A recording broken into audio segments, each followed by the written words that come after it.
Hi, my name is Sebastian Hsieh. I am a student from the Wilberforce School. For my junior project, I decided to design a gym for the school. My supervisor is Mr. Yoon. I would like to thank him for his help. I would also like to thank Mr. Whitman for providing me with the plans for this campus. The idea of designing a gym for the school first came to me when the school moved from 99 Clarksville Road to 75 Mapleton Road in the summer of 2019. When I first saw the gym, I thought that it would be nice to have a sports complex with more than one court. I remember seeing the gym and how small the court was for the teams we had to practice on. As junior year approached, I had to come up with ideas for my junior project, and I realized this would be the perfect opportunity to design a sports complex for the school. I did some research on how to go about designing a building. I decided to follow a common design process to help with my project. I'm going to talk about each one of these in detail, but for now, I'm going to give an outline. The first step is pre-design. Pre-design is gaining familiarity with the site and understanding the client's requirements. In my case, I pretended the Wilberforce School would be my client. The second step is schematic design.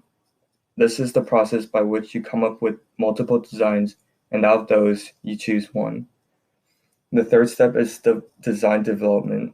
In this stage, the design chosen from the schematic design phase is refined and the floor plans, sections, and elevations for the buildings are established. The last step in my project is construction documentation.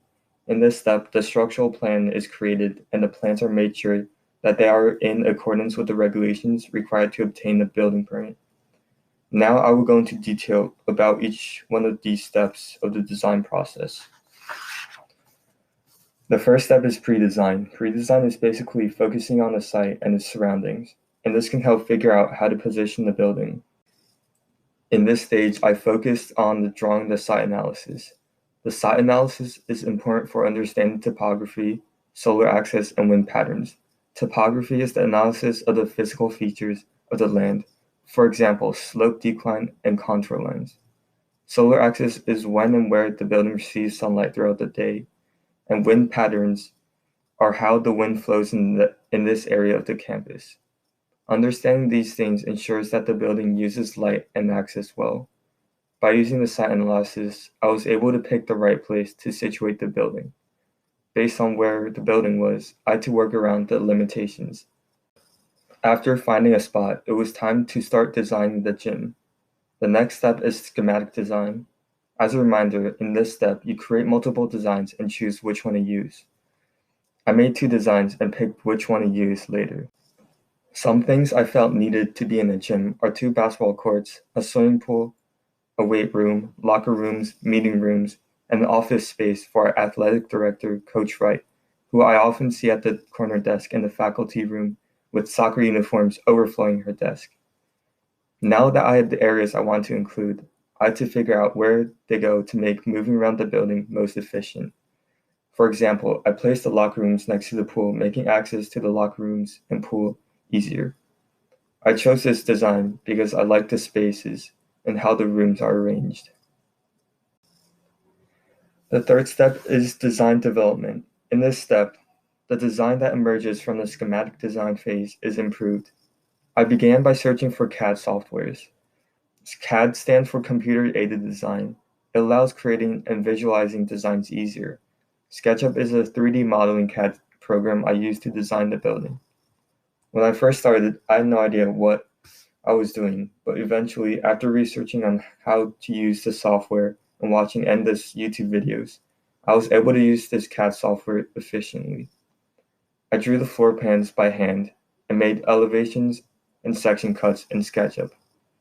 By using SketchUp, I was able to make these elevations and section cuts easier.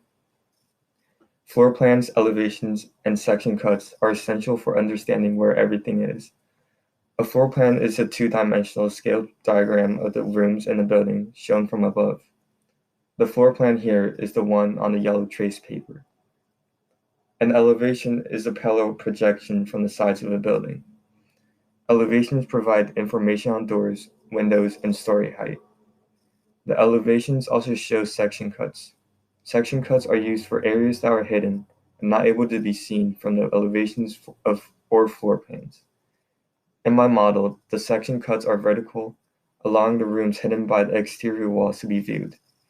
Section cuts, just like elevations, contain information on doors, windows, and ceiling heights. The last step is construction documentation. Construction documentation is finishing up the designs. Selection of material, window placement, etc. are also decided here. For the materials, I chose concrete for the overall structure because concrete is durable, strong, and versatile.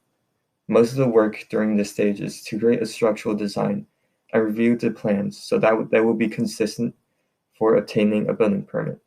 Obviously, I did not get a building permit, but I did create a structural design on SketchUp. In addition to CAD modeling, I also made a model out of foam board and balsa wood. I wasn't satisfied with it, so I decided to render the model I built in SketchUp with V-Ray. V-Ray is a ray tracing software. Ray tracing is basically a rendering technique that simulates the way light bounces off objects, making models more realistic. So here are some of the renders. This is the front of the building. This is a rendering of the foyer or entry. This is the weight room. This is the rendering of the basketball court. And this is a rendering of the pool. While this was a challenging project, this was something I enjoyed and a potential area that I would like to study in college. And who knows, maybe the Wilberforce School will be my client one day.